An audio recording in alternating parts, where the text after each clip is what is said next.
జాతీయ సైన్స్ దినోత్సవ వేడుకలు చంపాపేటలోని శ్రీ త్రివేణి హైస్కూల్లో ఘనంగా జరిగాయి. పాఠశాల విద్యార్థులు స్వీయ ఆలోచన ప్రతిభతో విజ్ఞానపరమైన సైన్స్ గణితావిష్కరణలు ప్రదర్శించారు. తరగతుల వారీగా పాఠశాల ఆవరణలో సైన్స్ ఉపాధ్యాయుల పర్యవేక్షణలో చిన్నారులు తయారు చేసిన ప్రాజెక్టులు ప్రదర్శించారు.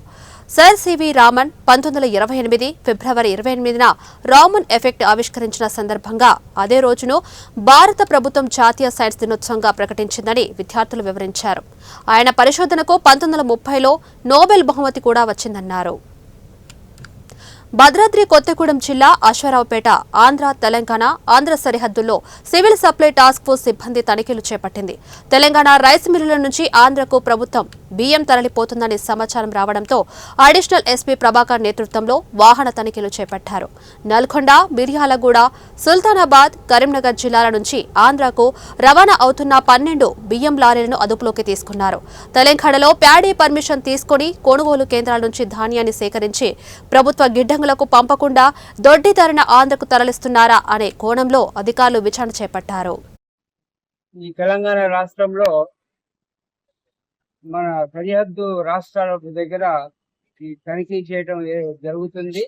నిన్న రాత్రి నుండి ఈ రైస్ మిల్ల నుండి కానీ ఎలాంటి అక్రమమైనటువంటి పద్ధతిలో బియ్యం కానీ వరి ధాన్యం కానీ ఇతర రాష్ట్రాలకు పోతున్నాయా లేదా అని తనిఖీ చేయడం కోసము ఇది నిర్వహించడం జరుగుతుంది. ప్రధానంగా ప్రభుత్వము ధాన్యాన్ని మిల్లర్లకు ఇచ్చి మిల్లింగ్ చేయడం కోసం ఇచ్చినటువంటిది తిరిగి మళ్ళీ ప్రభుత్వానికి అప్పగించాలా?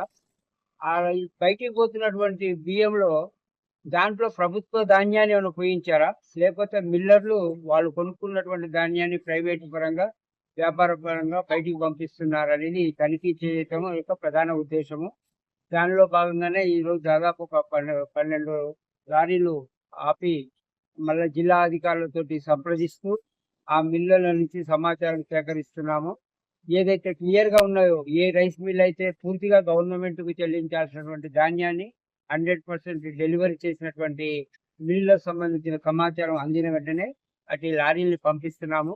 ఇంకా కొన్ని లారీలకు సంబంధించిన సమాచారం